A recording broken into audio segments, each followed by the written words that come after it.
Hello दोस्तों, आपका स्वागत है हमारे यूट्यूब चैनल पे। तो दोस्तों मैं आज आपको भारतीय संविधान के बारे में बताऊंगी। जी हाँ दोस्तों, चलिए तो पहले हम ये देख लेते हैं कि भारतीय संविधान का बेसिक स्ट्रक्चर कैसे होता है।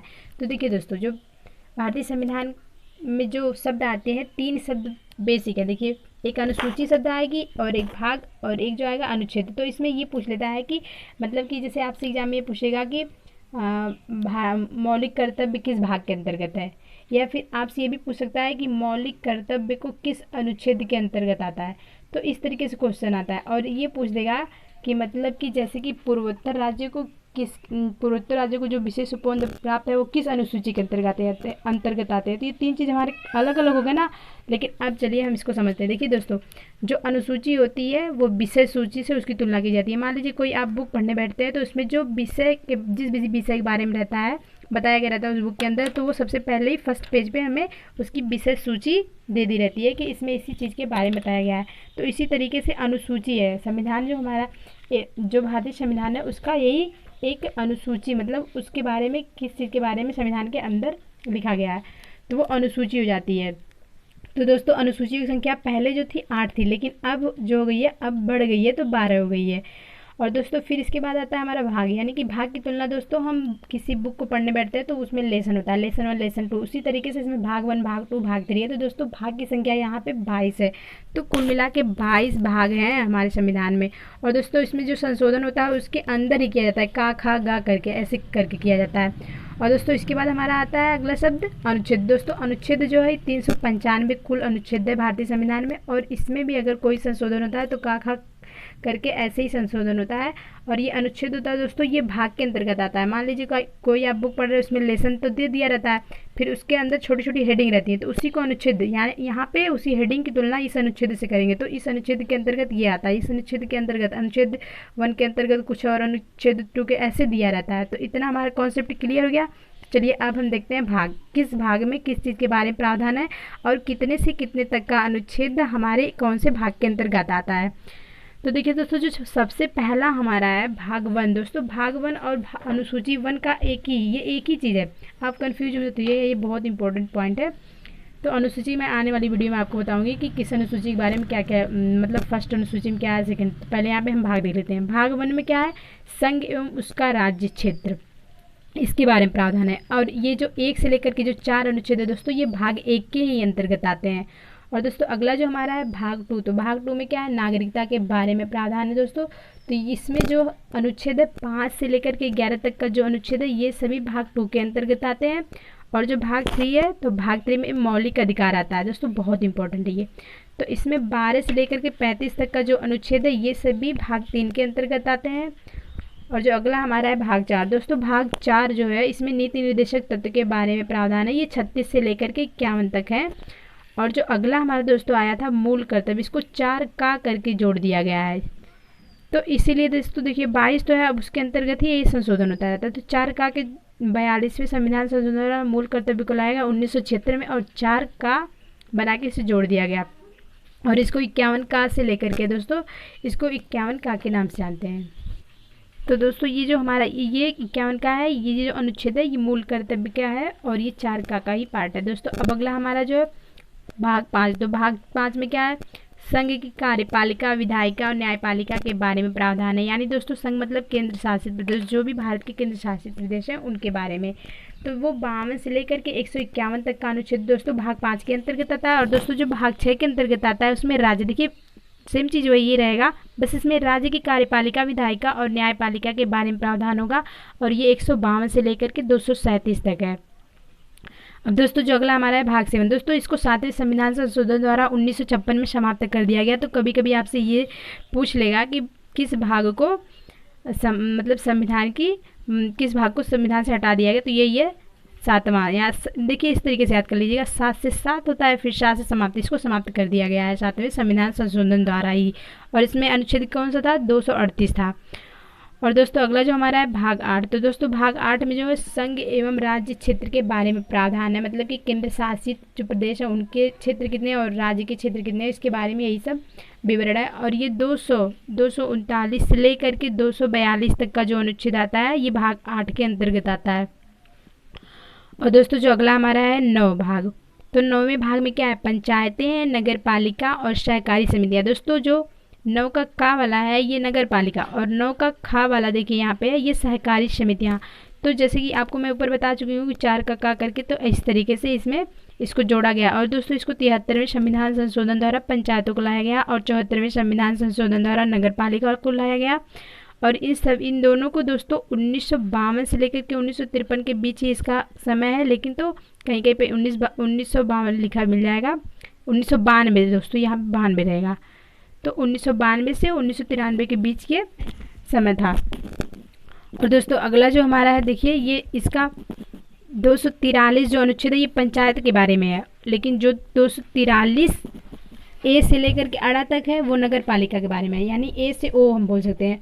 और जो दोस्तों एक हमारा है 243, तो इसको हम क्या कहते हैं, या जा से लेकर के या ना तक। तो इस तरीके से इसे विभक्त किया गया है और इस तरीके से इसमें जोड़ा भी गया ताकि बहुत ज़्यादा संख्या ना हो जाए भागों की। तो ये 9 के ही अंतर्गत आते हैं, पंचायतें, नगर पालिका, सहकारी समितियाँ। अब दोस्तों हम अगला बढ़ते हैं भाग 10। तो दोस्तों भाग 10 में अनुसूचित जाति व जनजाति के क्षेत्र के बारे में प्रावधान है। ये 244 से लेकर के 244 का तक का जो अनुच्छेद है दोस्तों ये भाग 10 के ही अंतर्गत आता है। और भाग 11 दोस्तों इसमें संघ एवं राज्यों के बीच आपसी संबंध कैसा होगा, यानी कि विधायी, प्रशासनिक और वित्तीय संबंध कैसा होगा, इसके बारे में प्रावधान है।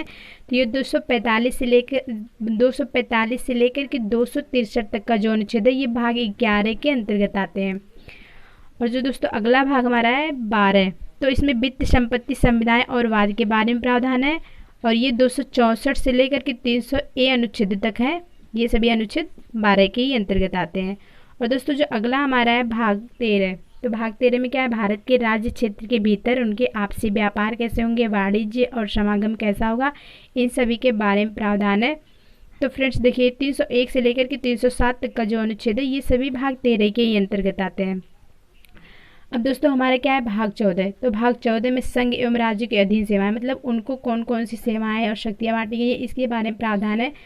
तो फ्रेंड्स इसमें जो अनुच्छेद 308 से लेकर के 323 तक का जो अनुच्छेद है ये सभी भाग 14 के अंतर्गत आते हैं। लेकिन दोस्तों एक पार्ट इसका और आ गया, देखिए यहाँ पे 42वें संविधान संशोधन द्वारा 1976 में से जोड़ दिया गया, तो ये 14 का बन गया, 14 का का वाला भाग। तो अधिकरण यानी कि प्रशासनिक के बारे में यहाँ पे प्रावधान है। और ये जो है 323 ए से लेकर के 323 बी तक है। और जो दोस्तों जो ये हमारा है भाग 15 दोस्तों, ये बहुत इंपॉर्टेंट है, निर्वाचन यानी कि चुनाव के बारे में। इसमें जो प्रावधान है कि भारत के मुख्यमंत्री, प्रधानमंत्री, राष्ट्रपति, इन सभी लोगों का चुनाव कैसा होगा, तो इसके बारे में प्रावधान है। ये 324 से लेकर के 329 तक का जो अनुच्छेद है ये सभी भाग 15 के अंतर्गत आते हैं। अब दोस्तों जो अगला हमारा है भाग 16, भाग 16 में क्या है, इसमें पिछड़े वर्गों, SC ST और एंग्लो इंडियन को जो विशेष उपबंध प्राप्त थे दोस्तों इनके बारे में ही प्रावधान है। और ये 330 से लेकर के 342 तक का जो अनुच्छेद है ये सभी भाग 16 के ही अंतर्गत आते हैं।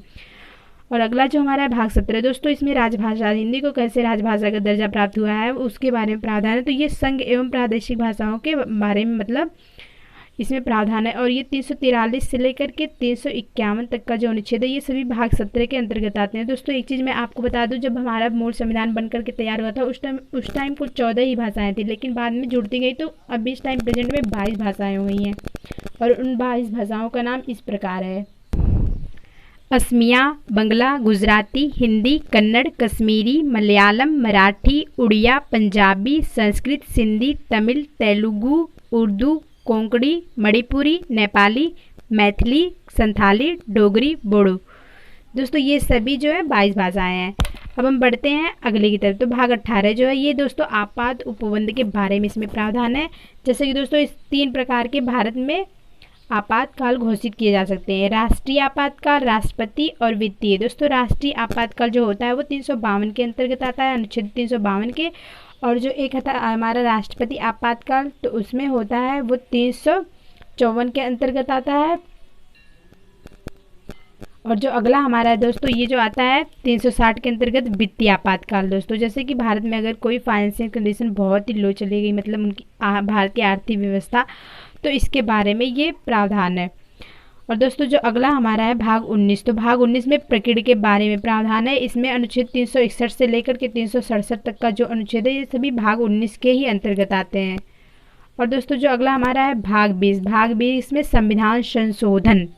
दोस्तों ये बहुत इंपॉर्टेंट है, संविधान संशोधन। जैसे कि भारतीय संविधान जब बन के तैयार हुआ था तो उस टाइम अंग्रेजों का शासन था, तो सब लोग सही डिसीजन एक बार में नहीं ले सकते और ना ही उस हिसाब से आज की जनता चल सकती है। तो उसमें कुछ कुछ नियम कानून में बदलाव होते रहते हैं। तो उसी के बारे में इसमें दिया गया है कि भारतीय संविधान में संशोधन हो सकता है। तो वो किसके अंतर्गत हो सकता है? अनुच्छेद 368 के अंतर्गत हो सकता है। और दोस्तों जो अगला हमारा है देखिए भाग 21। तो भाग 21 में अस्थायी संक्रमणकालीन और विशेष उपबंध के बारे में प्रावधान है। तो ये 369 से लेकर के 392 तक का जो अनुच्छेद है ये सभी भाग 21 के अंतर्गत आते हैं। और जो अब हमारा दोस्तों लास्ट है फाइनली देखिए भाग 22। तो भाग 22 में संक्षिप्त नाम, प्रारंभ यानी कि प्रारंभ में भारत के राज्यों के क्या नाम थे उन सभी के बारे में, ये सब चीज़ें कैसे कैसे मतलब उसको सुधारा जाएगा, इन सब का विवरण जो है। और हिंदी में प्राधिकृत पाठ और निरसन, ये सभी इन सभी का जो प्रावधान है ये भाग 22 के ही अंतर्गत आता है। और ये जो अनुच्छेद 393 से लेकर के 395 तक का जो भी अनुच्छेद है दोस्तों ये सभी भाग 22 के अंतर्गत आते हैं।